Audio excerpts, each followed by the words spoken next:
Sometimes it's just so nice to be able to have this.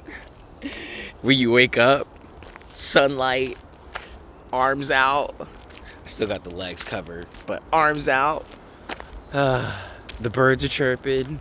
The traffic's not super loud yet.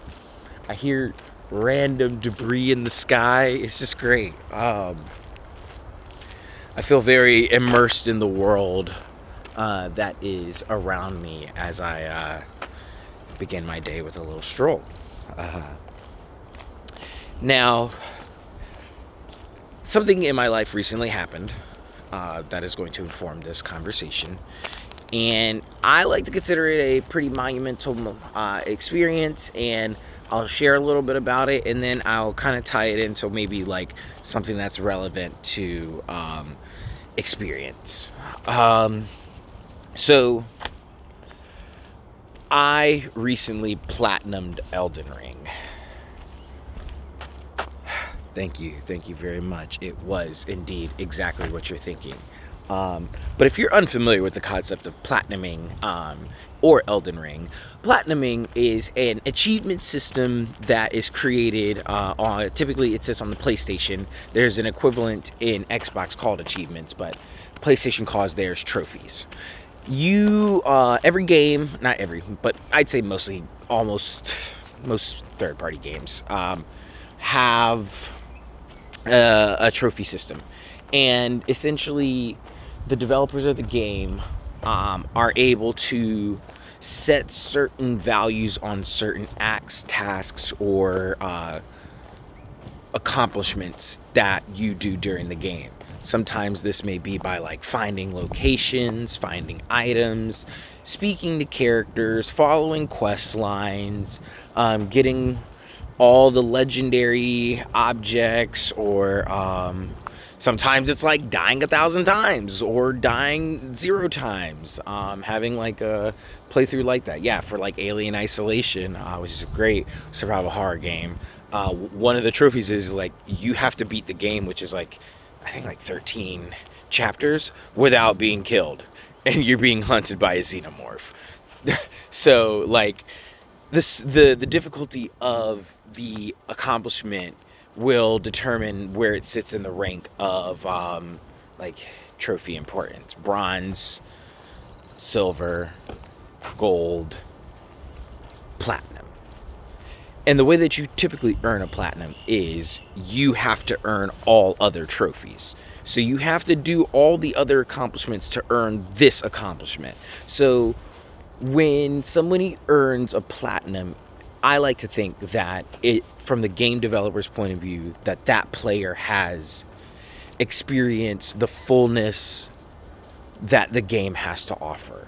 You've probably been able to do the main quest or the main thing. You've been able to do a lot of side things that boost maybe the main thing or just the experience of the game itself.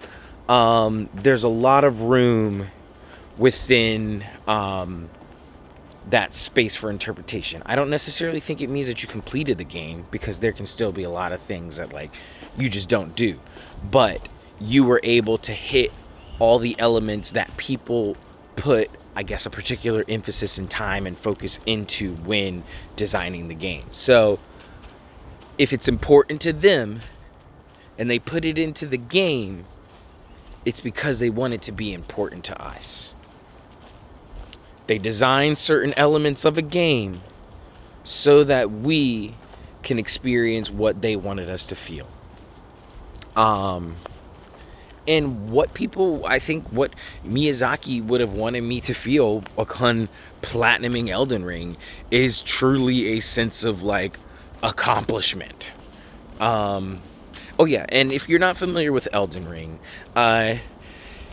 it's like it's an open world role-playing game. And that means you create a character, you're based off of different like classes, you have skills and strengths, and there's a lot of fighting and a lot of dying. But one of the concepts about Elden Ring is that it's also open world, meaning that like when I say you can go literally anywhere anytime you want, you have the capability of doing that. You might get got because you're not leveled up for that particular space or area, but like that in itself is also part of a game design, which is fascinating to me, that like instead of putting a hard barrier sometimes on places where you need to go, there is a difficulty barrier, and game developers like set that up and say like, oh, we're not going to let you go to this place because like if 1 to 2 hits from an enemy is going to take you out, versus when you're in this space you can take like 6 or 7. So Elden Ring was the creative talents of George R.R. Martin were paired with Hideteki Miyazaki, who is the director of From Software and usually the mind behind some of these games. So it was a really interesting approach to see like one of the biggest Western fantasy authors work with like one of gaming's best, like I'd say dark fantasy developers. So Elden Ring is the love child of that, and it's phenomenal. Game of the year. When it dropped, it's somebody in your life is an Elden Ring player, just no doubt about it. So to be able to, like, I played the game when it first dropped. It was amazing. It's grown on me the longer I've played it. But this particular run, there's 2 things I think are coming to mind right now as I think about the experience of platinuming. One is, thanks to the platinuming, I really had a chance to explore all different corners of the map. There were so many places that in other playthroughs I had never touched or never known. My shoe keeps getting untied. And for that reason, like, I felt that attempting the accomplishment of platinuming the game is what allowed and granted me the room to experience and explore the world. Like, there was just so many things that if you're just doing an unguided playthrough, like, you might just miss off the strength of it, because like there's a lot of corners that you just don't know. You really don't. Like, I missed a major dragon boss battle in both of my playthroughs before this, only to realize, like, no wonder I didn't find it. Like, there's a lantern, and then you gotta drop down a ledge in a place that's floating and crumbling. Anyways, by setting these goals across the way, it gave a little bit of direction in an otherwise directionless world. Like, you really could use the narrative to kind of drive like your direction, but the guide and going to these specific accomplishments and achievements was a real treat. And then the other thing that comes to mind, and I think this is what I talked about before, is my experience of Elden Ring changed based off of my character class vastly, to the point that at times it truly felt like a new game, and it was a wonderful experience. When I've played From Software games, and I've been a From Software gamer for a hot minute, since the first Dark Souls, I like to think about the idea of, or I've typically been a melee build. Melee, I'm up close, I'm personal. Started with, shield sword. But then over time, especially after playing Bloodborne a couple times, I stopped playing with the shield. I'm that aggressive on the game. Like, I don't play online games and get aggressive there, but I like an aggressive play style in a From Software game. Like my first 2 of my runs were hook claws and bleed builds. So if you know what I'm talking about, you get it. Regardless of that, this time around I did a spellcaster build, and that meant that everything from my character origins to my stats to my gear to the items I am trying to collect to the way that I am interacting with enemies and bosses, and also like my own health and restorative, my focus, like all that made this game completely different. And to utilize both types of approaches to this particular game, as well as a guide and unguided approach. I think where I'm coming to the switch of this is how... I'm just walking all in spider webs. How is it that... Okay, I don't know exactly who the quote goes to or directly, but it's something that I've heard around quite often in communities, which is like healing is a spiral. That instead of healing going like this, it goes like this. And they say, I think that one got right in my face. They say that the spiral means that you're going to encounter in your life what caused either the hurt, the distress, or pain, or whatever it may be. You may have to encounter that again, but how you respond or how you approach or how you react to it is different based on what you've learned in the hindsight. And there is a truly important facet to having hindsight and retroactive, the ability to be to reflect, honestly. The ability to reflect. Yeah, forget all the fancy words. The ability to reflect on what had been done. When I played Elden Ring the first time, since we're using that as the metaphor, I did not know what was up. I had no idea. I was just playing the game to play the game, going everywhere without a care or a concern. I'm just following my vibes, and vibes are taking me all over the place. And sometimes I look up a little thing to tell me like, okay, I'm lost. Where do I need to go? But for the most part, it was all vibes. Now, because vibes were leading the way, I got things, but I also missed things. Now, the second time around, or this third time around, with the aid of a guide, what I was able to explore and experience and accomplish in the game was so much different than what I did without the guide. And if that's a spiral, I once again came around to the same game that I've played before, but because of my experience in the former playthroughs, plus the addition of like outside assistance and aid, I was able to experience the game in a whole new light. Also, that looks like the two fingers, if anybody knows what I'm talking about. That's hilarious. You know what else is hilarious? This shoelace. Oh my gosh. It's not becoming fun anymore. That should do it. So, the ability for us to reflect, both individually and kind of like as a community, shared reflection, when you're able to gather with people and hear and listen and balance and bounce ideas and thoughts that are related to things that are from before, like from the past.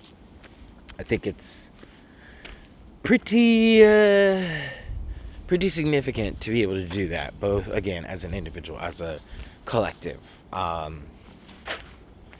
because as we see, sometimes our experience the first time is a great experience, and it can be a very life-changing experience, as my first playthrough of Elden Ring was.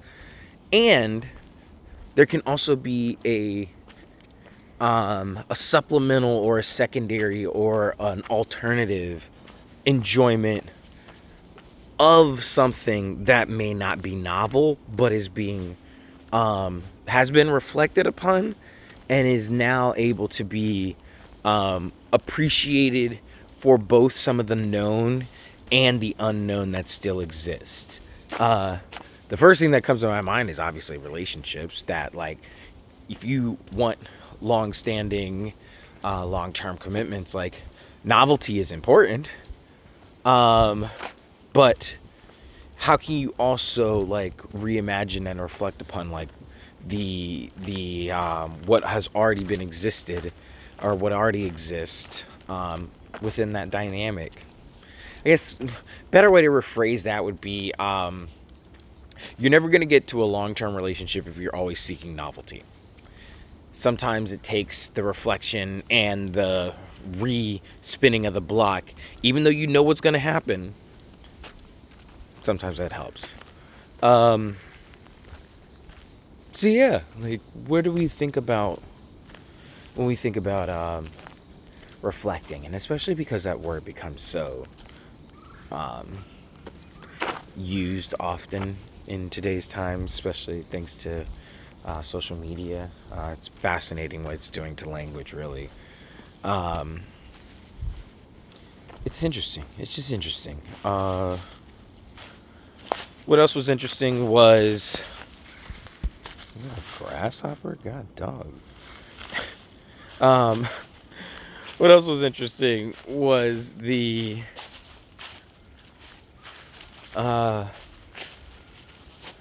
drop that comes after a very long and immersive experience, whether that's gaming, writing, living, a residency, a job. And I think that that's in that lull period, which apparently is something that my grandpa used to say, which is means I'm using old language.